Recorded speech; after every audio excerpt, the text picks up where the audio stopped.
Good evening, ladies and gentlemen. I am so honored to be here tonight with an amazing panel I have from all over the country.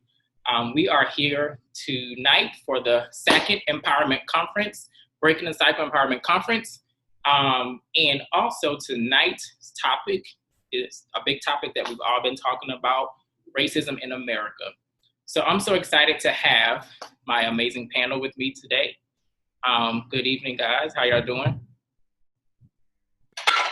Awesome. So we have all the way from Los Angeles, California, my amazing sister, therapist, life coach, Latonya Sampson McDonald. How you doing today, Latonya? I'm doing good. Awesome. Well, I'm glad you're here. Me too. I couldn't be able to touch and hug you, but we know I know. right now. We're able to even join in to figure out and have these conversations and how we as a collective group can move forward in our nation and how we can get to a better place, definitely. So thank you so much. Of course. This next person I have this evening, it's not many words that I can say about this person. It's a lot of words. Let me say that. It's a lot of words I can say about this person. This person is an amazing person. This person had just recently came into my life. And I'm so honored to have gained another brother.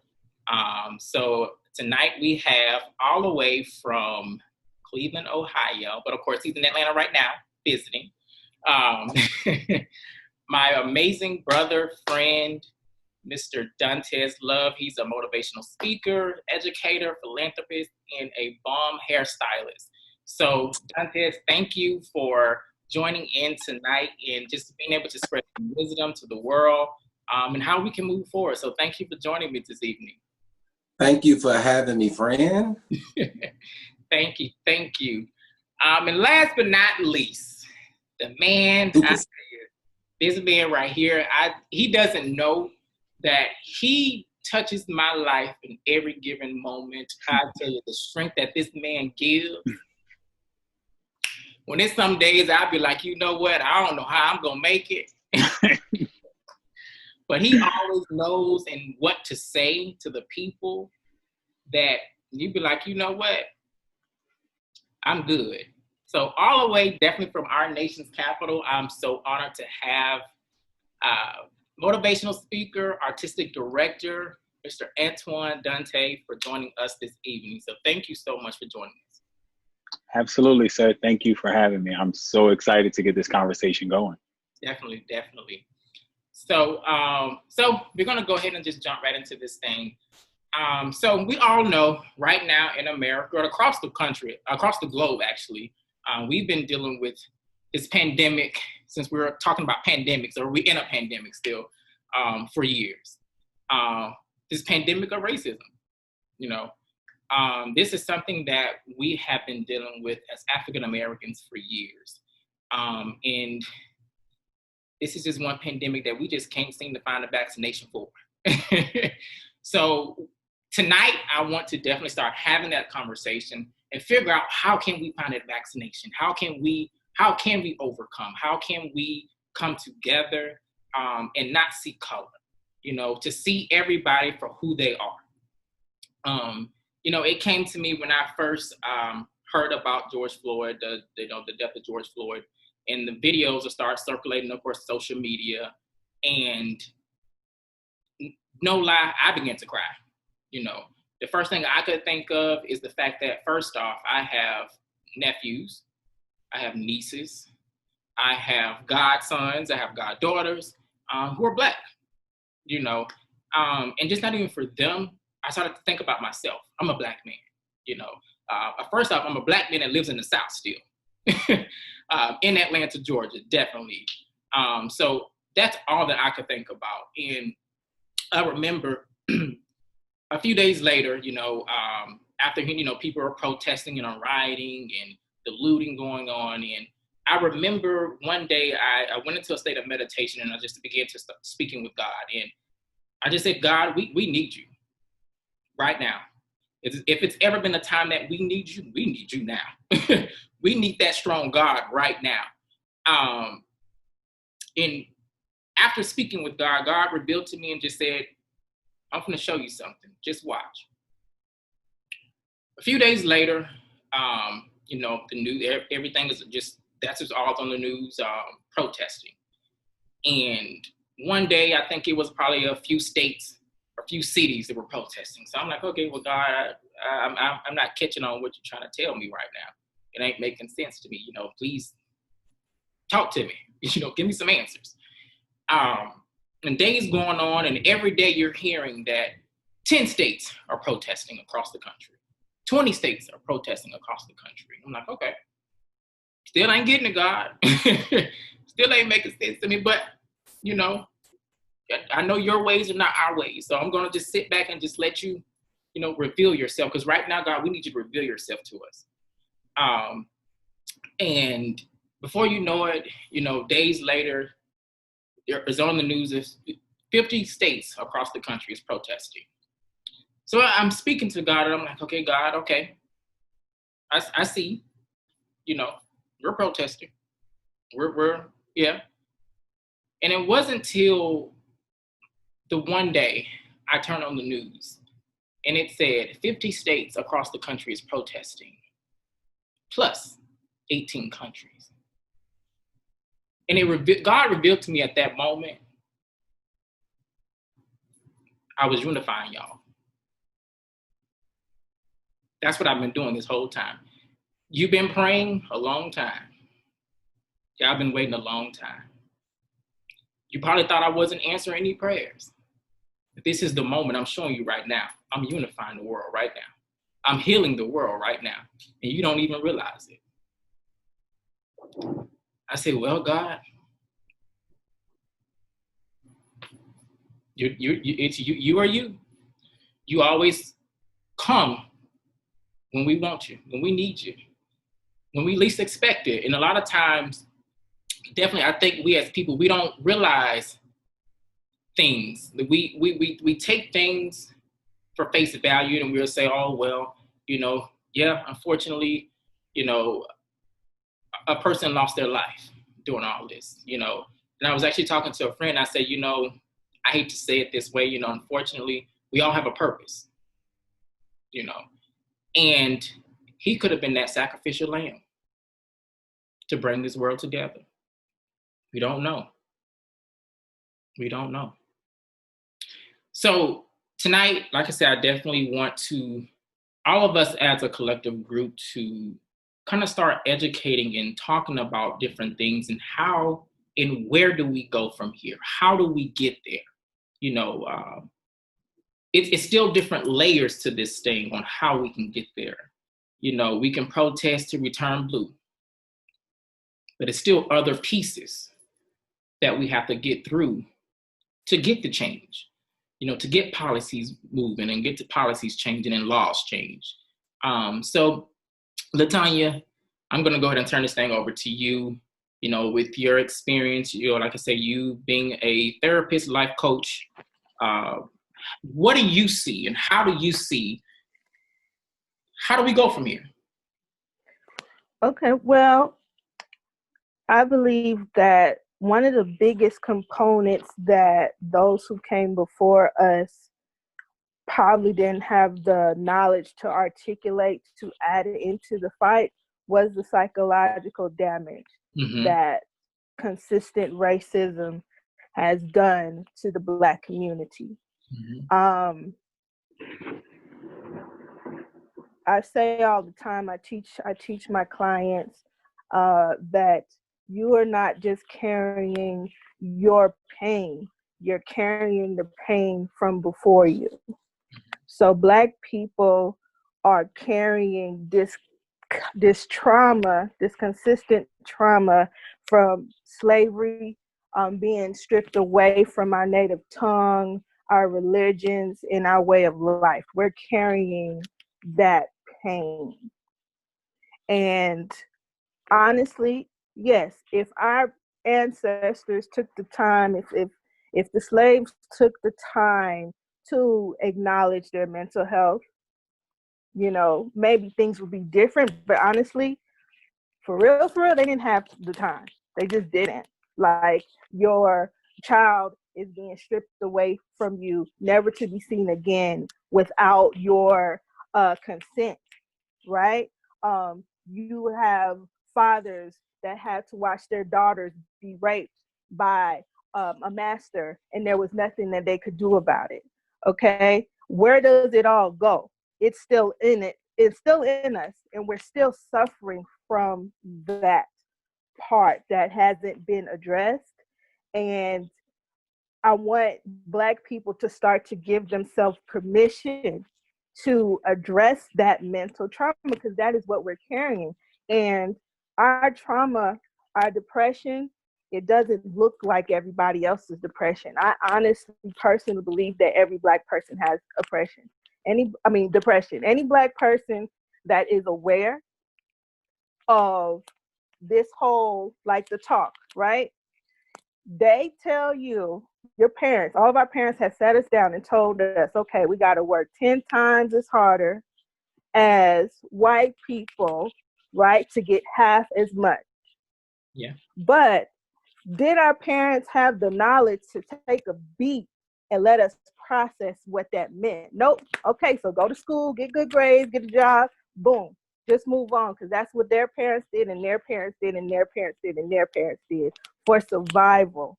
And we never had that space to just feel.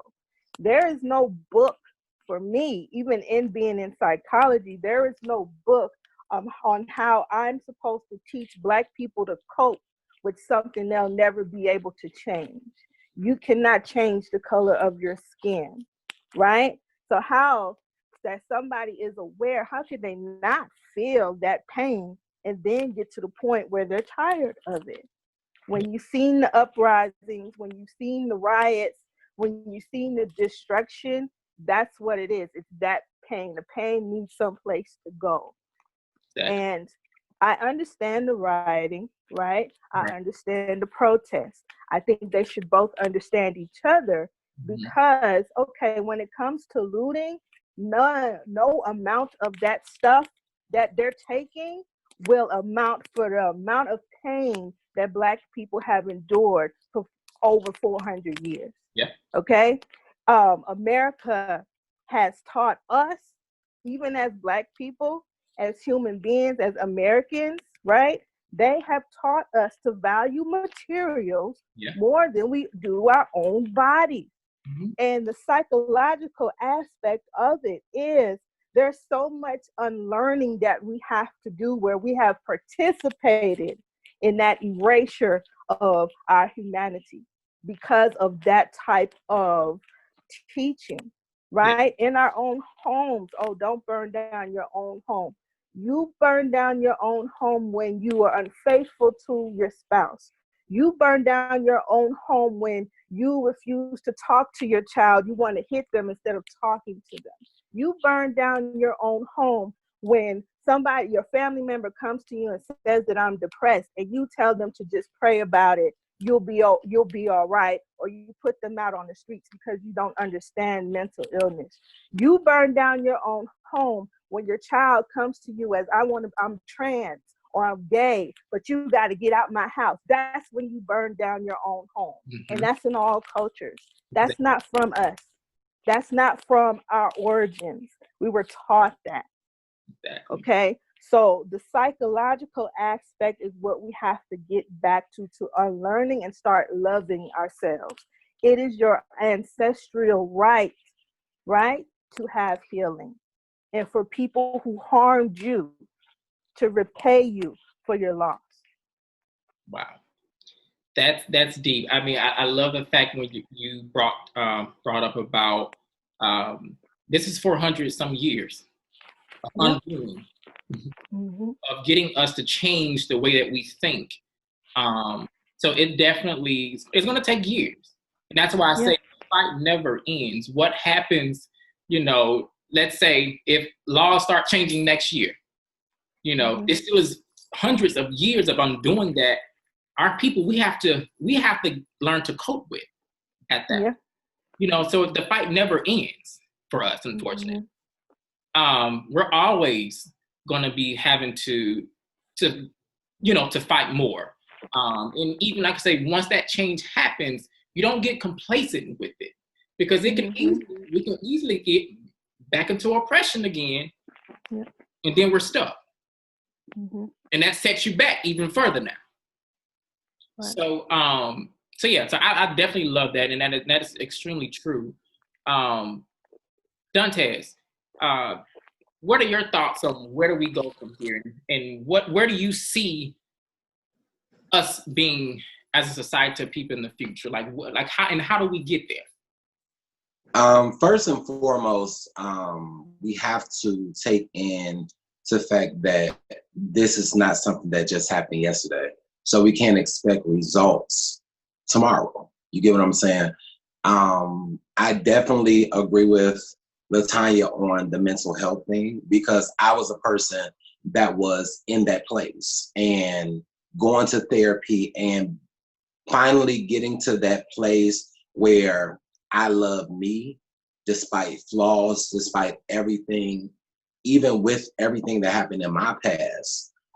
Being able to look forward, knowing that the windshield in front of you is so much bigger than the rearview mirror, because what's behind you is not half as big as where you're headed. And I think with America, first things first, we need people to be healed before they try to lead.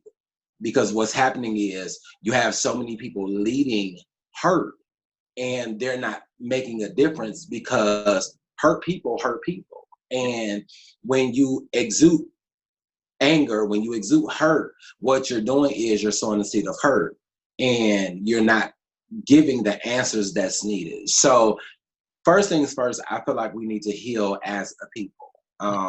We need to stop allowing 400 years to dictate our next step. We need to allow 400 years to be the foundation of where we go next. And I believe that we will be in a dynamic place. But again, the hurt people have to heal, because when I was hurt, I dealt with things so differently. Now that I'm in a healed place, even moving back to Cleveland, my response is different. My thought process is different. And, I believe that Black Lives Matter, but Black lives should have always mattered, not only to other races, but to us. And, Latonya said something else that just like, I don't know if y'all saw me over here, just kind of almost jumped about my seat, because when your grandmother teaches your mother something, your mother teaches you that becomes a law. I don't agree with that anymore, because a lot of times when people have taught you wrong, you live wrong, you hurt wrong, and all these things. So now the therapists have so much more work to do just to fix the foundation. And it's so hard now because we're afraid of how people receive us. I'm at the place where I love Dontez so much. My caramelly brown skin, all that good stuff. And it took me, I'm 37 years old now. It took me a long time to get to this place. But because I'm there, my life has always mattered. You get what I'm saying? And that was something that was instilled in me. And I believe that if we, as a people, you bring up scripture, y'all know I'm a minister, so elder in training. So, I always go back to that book. If my people who are called by my name will humble themselves, humility is going to take us far. Mental healthiness is going to take us far. I know y'all, that probably wasn't, grammatically correct. I just made it up right now. Roll with me.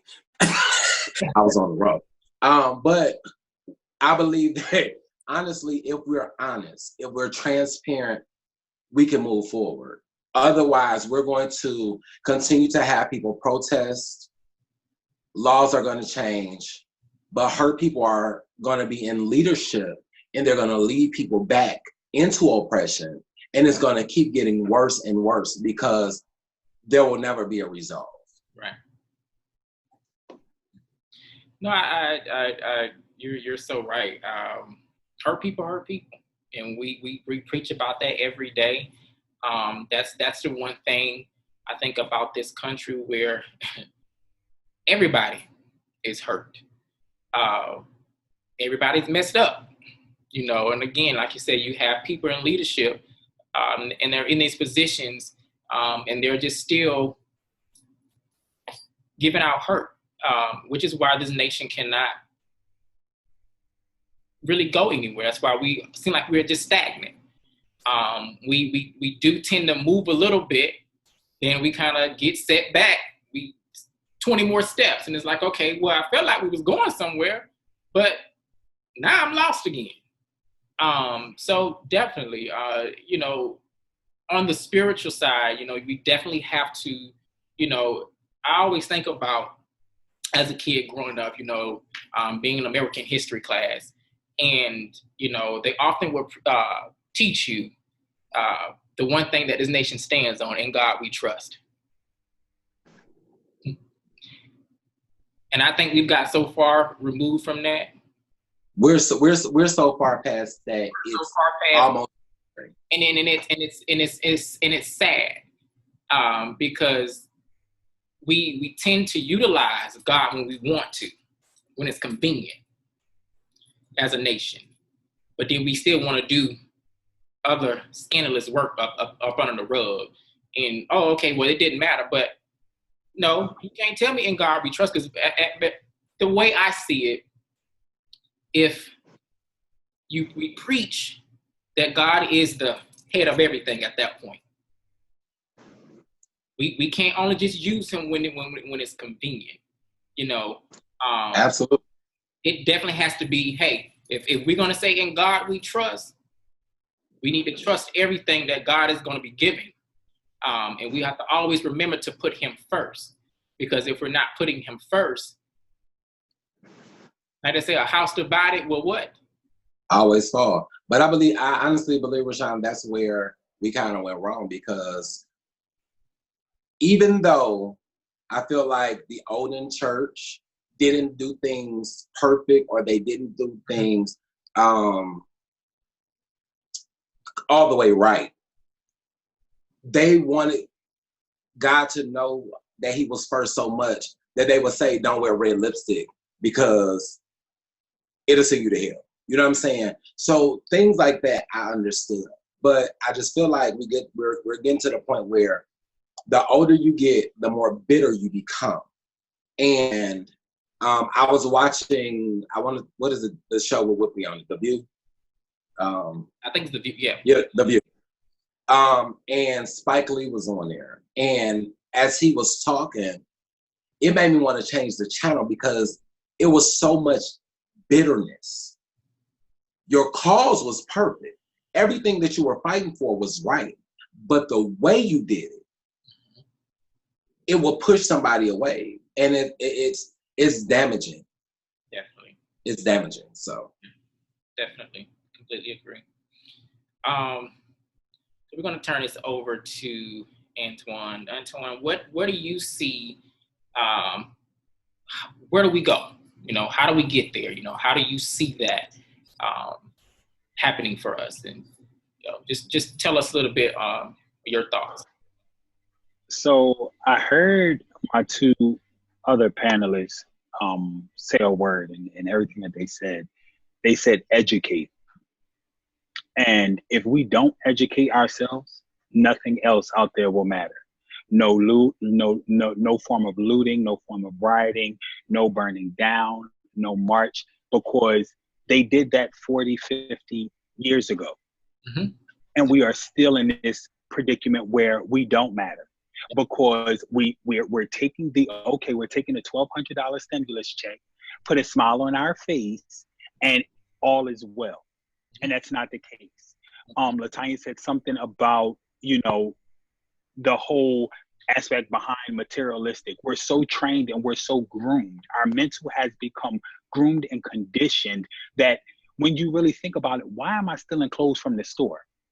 That's not going to change things for my 19-year-old nephew who go to a PWI and still find things unfairly.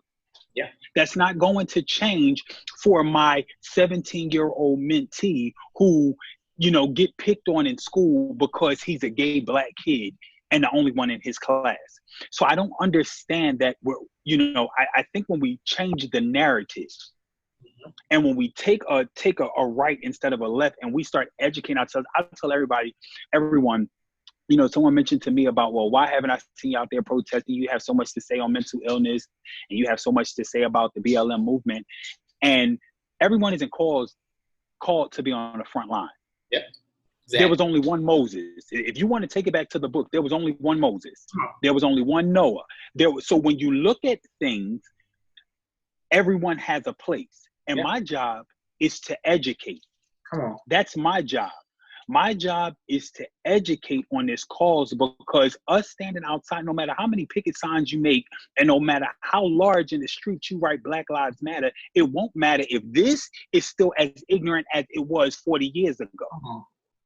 So until we align the two and realize, really, really narrow down and realize what the root cause is and what is going on, we will continue to be in this situation. My grandchildren will be fighting this same fight, and their grandchildren will be fighting this same fight, because it go back to what both of the panelists said when they stated we're being taught what generations have passed down to us. My mother is teaching me what her mother taught her, and her mother taught her. But then when I realized is the reason we're not being educated is because my grandmother only had a 9th grade education.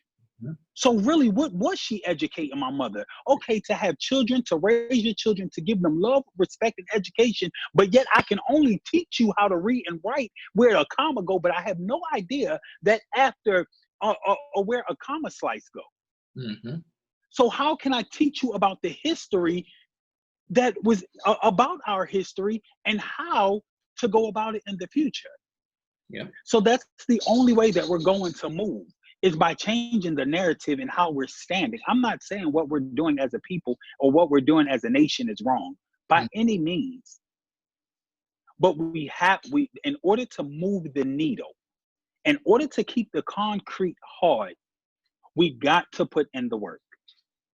And that starts up here. And it goes back to what both of them said about mental illness and mental health. It starts up here. A damaged mind will produce damaged goods. You go into a market, you see a crack can. Your grandma, again, going back to that generational talk, your grandma told you don't bring in that crack can because it done let air in and something not right. But the minute that you're moving around the shelves and you're trying to find a good solid can, an unpunctured box of cereal, until we do that for the mind, we will continue to produce damaged goods. We will continue to be fighting with picket signs. We will continue to deal with bigots. We will continue to deal with ignorance. We will continue to be marching on the front line, because we're not having it up here. Because what people don't understand is I'm listening to my mentees that's in college, and they talk about, being out of school, and the schools are giving them a pass or fail. What this is doing is it's still putting our mental behind. Because we have conditioned our kids in school. All I need is a pass or a fail. I ain't got to learn what was going on in this course anyway. But that's me on my jukebox. So that's how I feel. And that's the only way that we're going to move forward is by continuously educating. There's no way I'm going to have a kid in college that's going to look at me and tell me, oh, I got to get a pass or fail in this, because they're going to pass everybody. No, sir. But that's the only way to me that we're going to move forward, is by staying educated and abreast to everything that we need to do to move.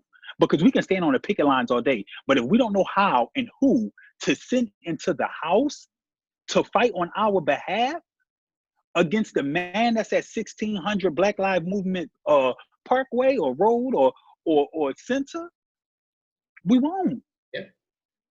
We won't. Definitely. That, the word educating definitely is a big part. And that was one reason I wanted to do some type of conference or town hall and getting a group of people together to educate. That was the point behind it. Because again, like you say, we can be out there fighting till we protest until we blue in the face, you know. But at that point, if you're not educated on what to do next, what are the next steps, then what?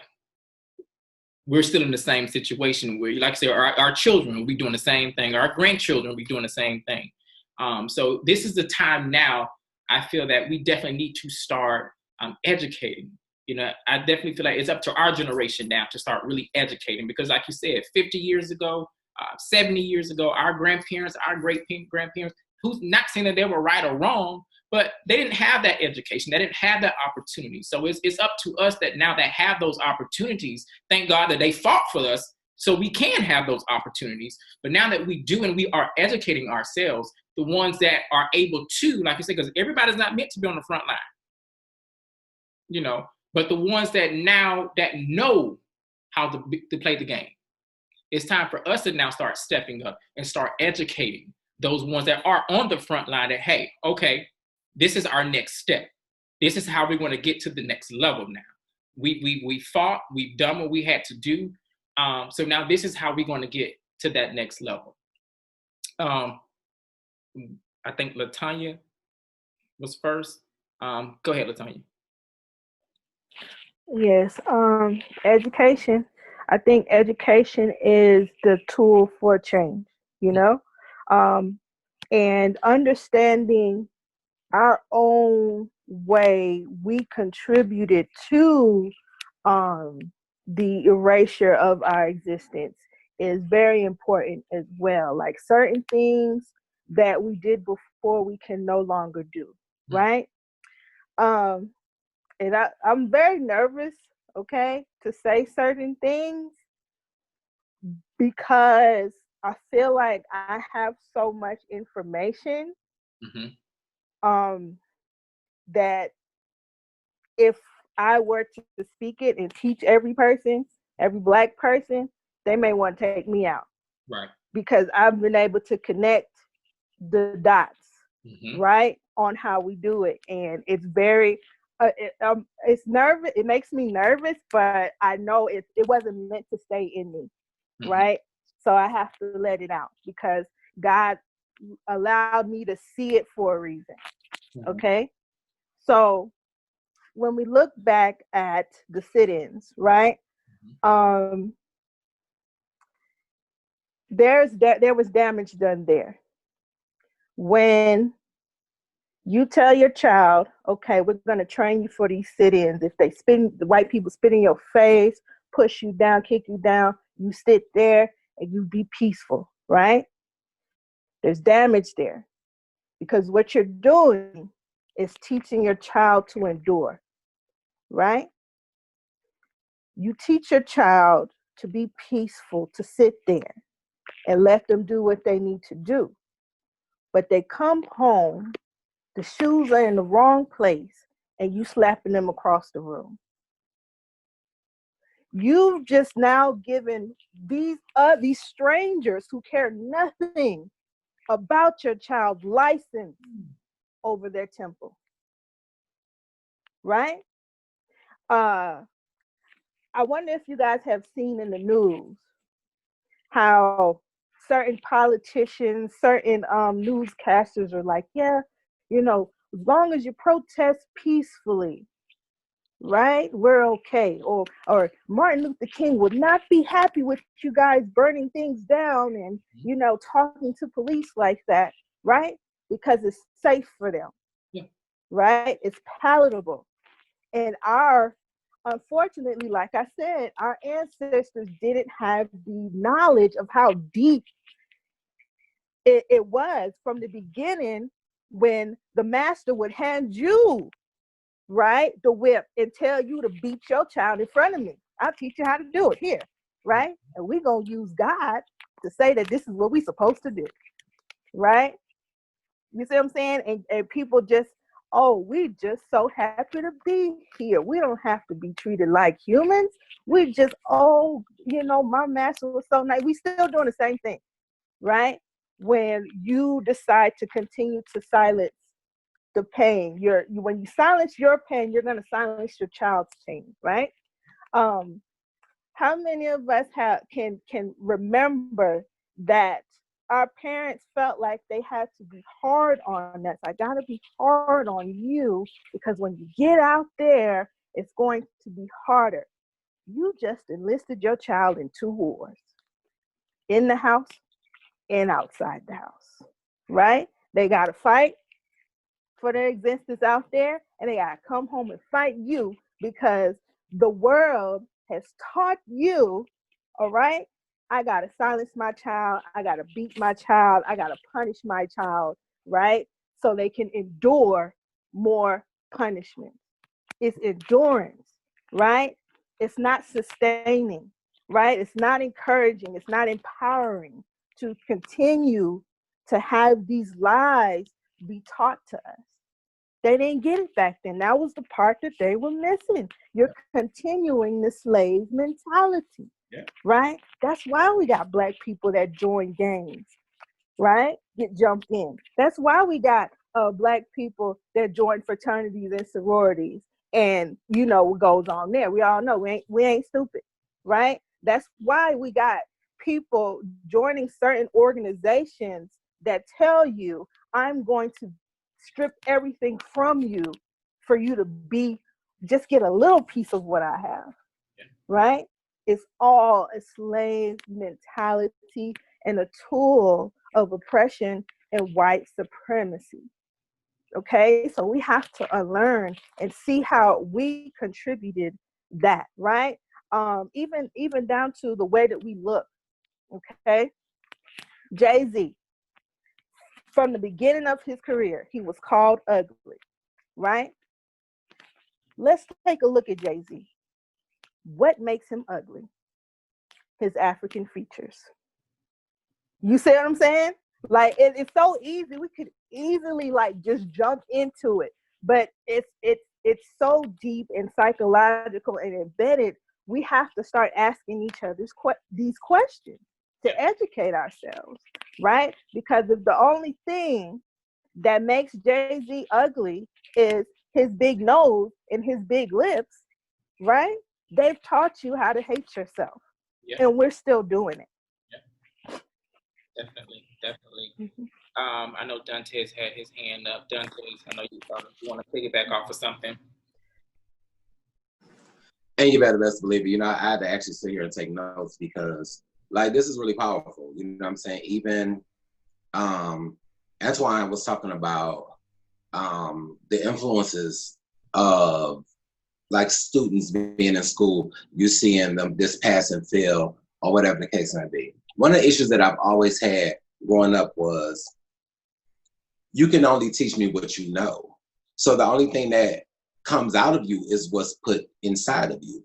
If you don't know how to be an entrepreneur, you will never be able to teach me how to be an entrepreneur. And I believe that, okay, this is kind of touchy for me because I have nieces and nephews. And for those that don't know, I moved back to Cleveland for my niece and my nephews. That was my decision because I asked my nephew a question about something that he should know at 15 years old, and he was not aware. But you know how to play every game. You know how to do everything that's quote unquote popular because of what society promotes. I had an issue with that. So I chose to give up everything that I was working on here to move it to Cleveland to make sure that I be the change that I want to see. And that's something that we all have to instill in the youth, those that are coming behind us. Because another thing that Antwain said, you know, we have all these ancestors or whatever. Every decade we have somebody that stands up and want to fight. But we need this to be a continuous fight. This can't go on for 1 year, then 10 years down the line, someone, you know, comes back. No, this has to be something that becomes a lifestyle. You get what I'm saying? And I'm definitely in that place now where I want to be that change that I want to see. I want to educate young African-American men that there is positive men out here that make good money and they're not selling drugs or they're not out here doing everything underneath the sun, because that's all they see. And you have to look at it. We live in a day and time where people are visual. What they see is what they want. And if they see this person's getting every pair of shoes, every new car, they want to do what's going to get them the material things. So number one, we have to reinstill the value of what life is. Yeah. The value of life has diminished. It's almost completely gone because people are killing people left and right, and it's sad. So we definitely have to be that change. The mentality. You can't be the only one that's trying to fight the battle. You got to instill in them what we're fighting for without the hurt. You get what I'm saying? So that it becomes a lifestyle for them. These gangs, again, I was pulled up in the gas station today.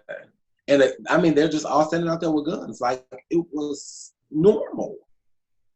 First of all, I'm old school. So I'm going to walk through the crowd. What's up? Good afternoon. Good morning. And all that good stuff. How you doing?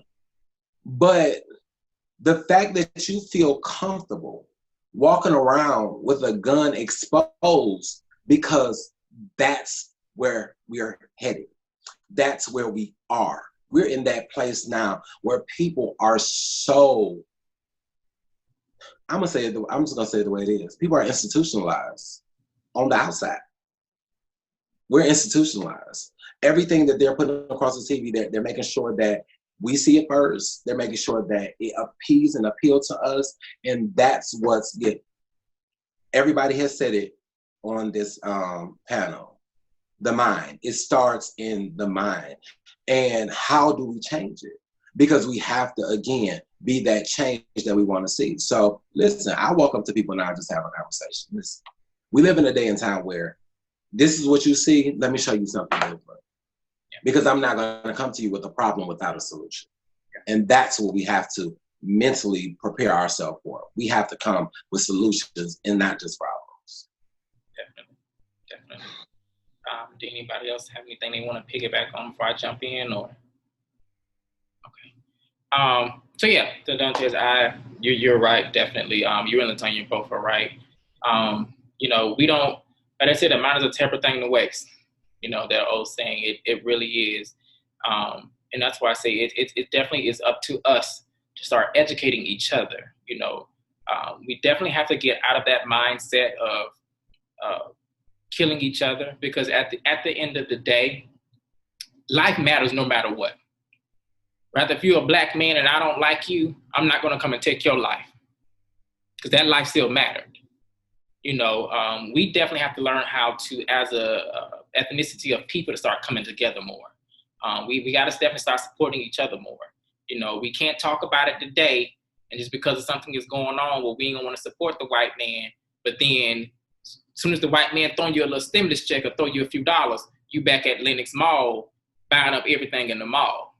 But then you turn your neck, or you turn you turn your nose up to your fellow brother that's a black business owner that's trying to get his business off the ground.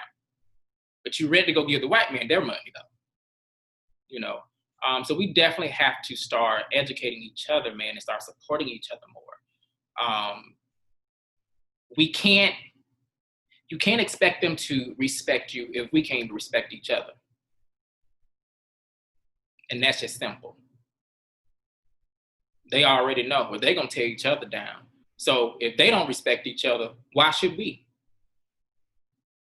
We going to help them. Because they're killing each other on left and right. So let's just go ahead and help them then.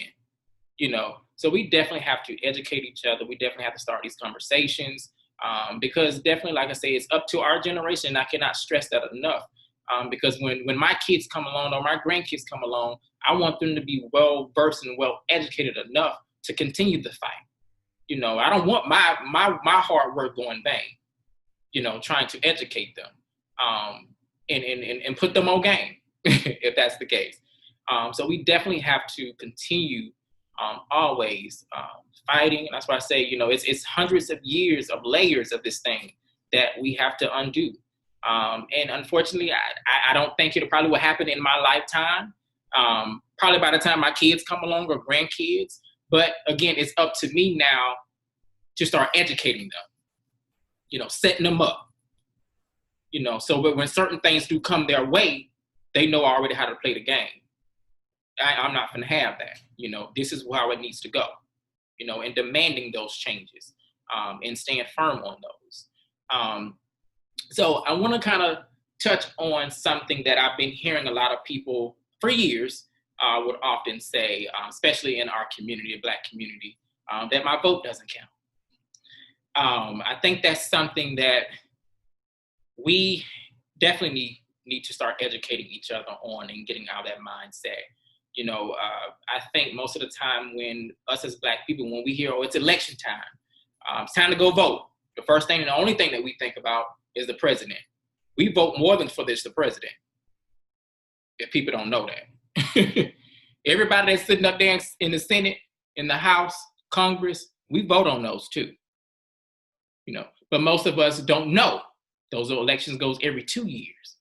Those elections by that time been passed us by, and we only just focus on the presidential election, and we expect the president to come into office and to just bring order to the world, to the nation. And it takes more than them. You know, it takes the people that we're not voting for, which is why a lot of these laws are not changing. Because you have these people that are in the Senate and in Congress that done been there for 60, 70 years, and here it is, I'm 31, and I'm sitting up saying, well, why ain't nothing changed? Well, because so-and-so, the senator of whatever state, done been sitting there for 80 years, and he still got that same mindset. So that's why nothing ain't changing. Because they know that we're not going out to vote for them. We're not going to go out to replace them. So I definitely feel that it's very important that we educate our people on our democracy, number one, and how it operates. The president is not the end of be all. He don't just call everything. He's just the face of the country. But the people that we're not voting on, our senators, our Congress people, our mayors, your city council people, the Supreme Court, you know, those are the people that are implementing these laws that we abide by every day. And a lot of us don't realize that. We think, for example, we just thought that Obama was going to come into office. He was going to change the world because he was Black. He was going to go up. No. But if you got Obama in office, you got everybody up under him, Republicans, and that's going to be against him, then what? You can't do anything. You can't do anything.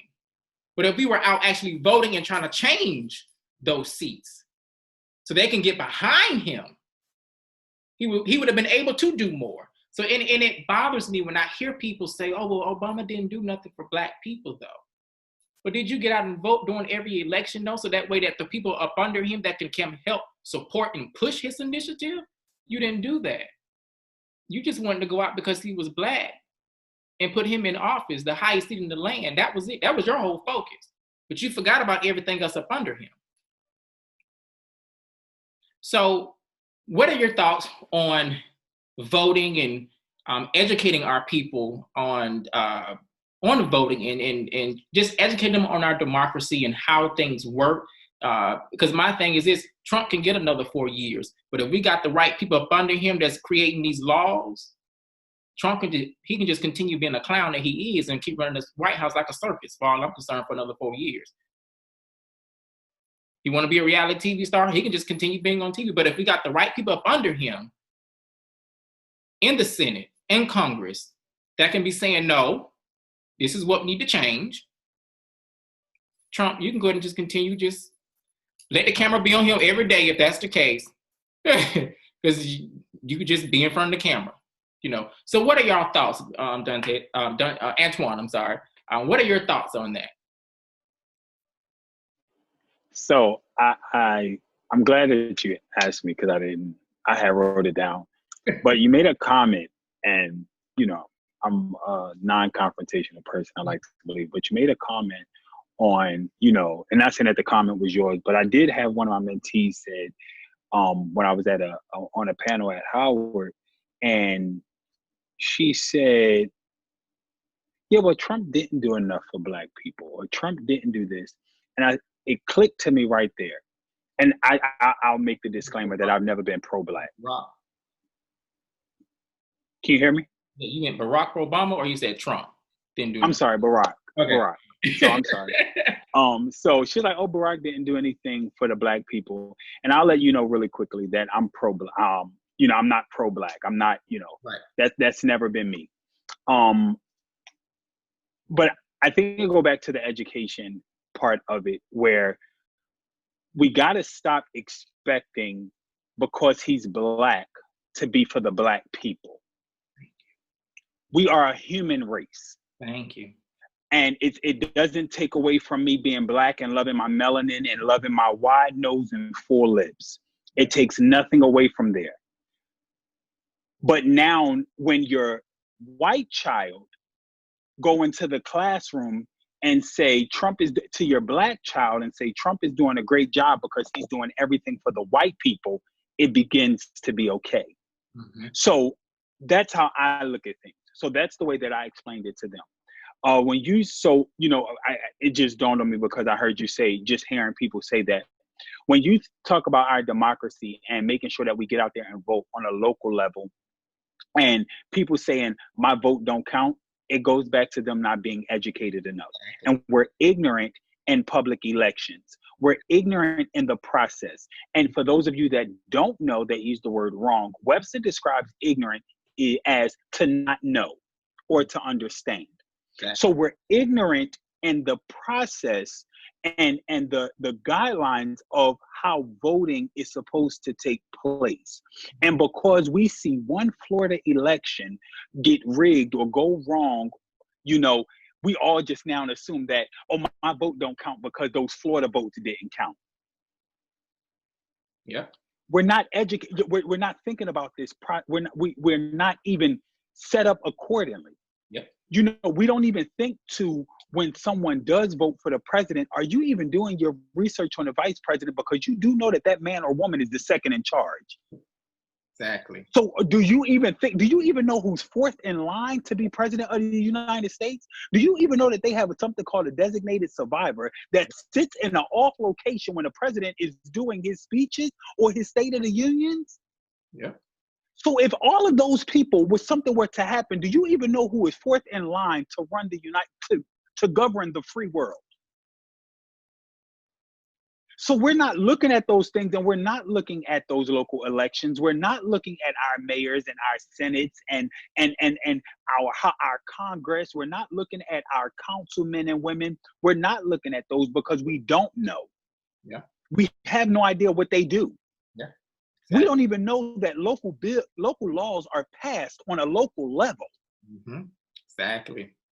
We don't know those things. You got parents out here who are questioning what Trump is doing or what the lack of what Obama did, but you didn't even get out to see who your Department of Education secretary is. Yeah. So again, I tell everyone this: mathematics is the universal language. 1 + 1 = 2, however you look at it. It's the same way you're reading. Whether you're reading left to right or right to left, it all makes sense right in front of you. The first thing you got to do is pick up and read. Yeah. When you look at a mathematical equation, the first thing that you need to look at is the symbol that's going to allow you to add, multiply, subtract, or divide, and then you can know how to do your problem. But we're not looking at that. We're just looking at 4 and 4. Yeah. We don't know what that symbol is. So you don't know if I'm adding 4 and 4, subtracting 4 and 4, dividing, or multiplying. So I think that it's extremely important that we educate on our people and our children to get out there and vote, to get out there. We can find all the time in the world to rent cars, trucks, and minivans, to go to cabin weekends, to do God knows whatever, but right. You can't go rent a truck from the enterprise to take 6 of your friends who are unemployed and don't drive with a high school education and think that managing a drive-through is the maximum that they can go of their potential. Yeah. They're not going to know where their election starts at. They don't even know what their business just got for their stimulus package. They don't. So as long as we are ignorant to that, those things won't change. So yeah. I think that this whole conversation stems back to educate and how we educate our people. Exactly. Get out there and be that voice. Yeah. It's important. It's important. You made a very good point where the president of the United States, whomever he or she may be, can't do anything without a sign off. Yeah. You can't do any, but do we know you can't do anything? So you're right. If Trump get another 4 years, let him have that entire Oval Office. Because the House is what I'm worried about. Because see, Aunt Nancy that's sitting over there, that's, I respect her. Yeah, exactly. Because there's an understanding. Mm-hmm. So that's it. That's it for me. Definitely. I feel you. Latonya, what are your thoughts? Everything Antwain said. I think it still really goes back to the mental portion, but also I think the Black community needs more understanding of each other, because sometimes we may get an elitist attitude just because we got a piece more education or a piece more money or whatever, right? I think we need more, we definitely need more understanding. Like, if you believe, like I put it this way, if you believe that Dylan Roof, right, the one that went in and shot up the church, if you believe he had mental illness, right, so does the Crips and the Bloods. Get what I'm saying? Like, it's another way of teaching us to separate ourselves, right? Just because some of us did what they told us to do. We learned their educations, we played their rules, and okay, great. That so-called makes us closer, but it doesn't make us better, right? I respect the two sons, twin boys, mom in jail, dad never around. One became a doctor, one is a drug addict. I respect both of them the same, right? Because they both decided to acknowledge their pain. Okay? Now, how they found it, all right, we can agree and disagree, but they're still human beings. So if we can come together, right, and approach the person that understands that it hurts, because, like, yeah, we want to get to the point where we're all more of us are thinking the same, right? But there's still some of us that are still hurting, right? It's still some of us that, okay, they say, okay, get up, get a job, whatever the case may be. You may be looking at somebody that, looks like us as lazy, but you don't know the mental warfare they're going through just to get out of bed, right? So it's okay when it comes to education and educating people on how to vote and things of that nature. It's okay to reach your people where they're at, right? And not approach them as in, well, you should just know. I did the reading. You should do the reading. No. Like, we just sat here in the beginning of this conference and talked about we ain't healed yet. Yeah. Right? So some of us, your brother and your sister, is still in healing, still trying to figure out that. They still haven't been able to figure out that they hurting from it. They think, oh, I'm fine, I'm gonna just do this. Whatever. Doing it wrong, but I'm gonna just do this. Like, that part, we gotta bring it back down and stop this separation just because people don't know. Help them know, right? It's all about your approach when it comes to things that are affecting us. A lot of people just don't know, and they're still trying to figure out the first thing, right? We don't have to leave people behind. We can reach back. Okay, you can reach back.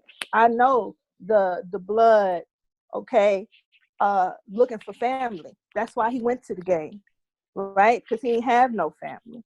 He didn't know how to deal with his pain, and they teaching him like, this how we deal with ours. We're gonna be a family now, right? There has to be some, even though you may not agree with how they do things, but the conversation starts with understanding, right? you doing your education and figuring out, well, how did they get there? What was your childhood like? Right? And if we can connect, hey, my dad wasn't around either. Let me tell you how I got to this part, right? Let me tell you how I corrected this that helped me understand that I was worthy of more, you know? And then he could bring it back to his gang. You get what I'm saying? Like, yeah. we need more understanding and be able to humble ourselves, right? To reach our brothers and sisters of where they're at. I don't care if you got to take it all the way down to 1 + 1 = 2, right? Be willing to do that, because you're not going to get anywhere by just barking. Like, we deserve more than just barking at each other just because somebody doesn't know. So that's my take on it. Thank you so much, Tanya. That definitely was enlightening, definitely educating our people on. Again, I can never stress enough. We definitely have our work cut out for ourselves. Trying to undo this, the mindset that we have as people from years. So we're going to go ahead and kind of end this first segment of our conference. And when we come back, we'll definitely jump right into getting Dontez point of view on the voting aspect of things. So we're going to go ahead and just take a break, and we'll be back shortly.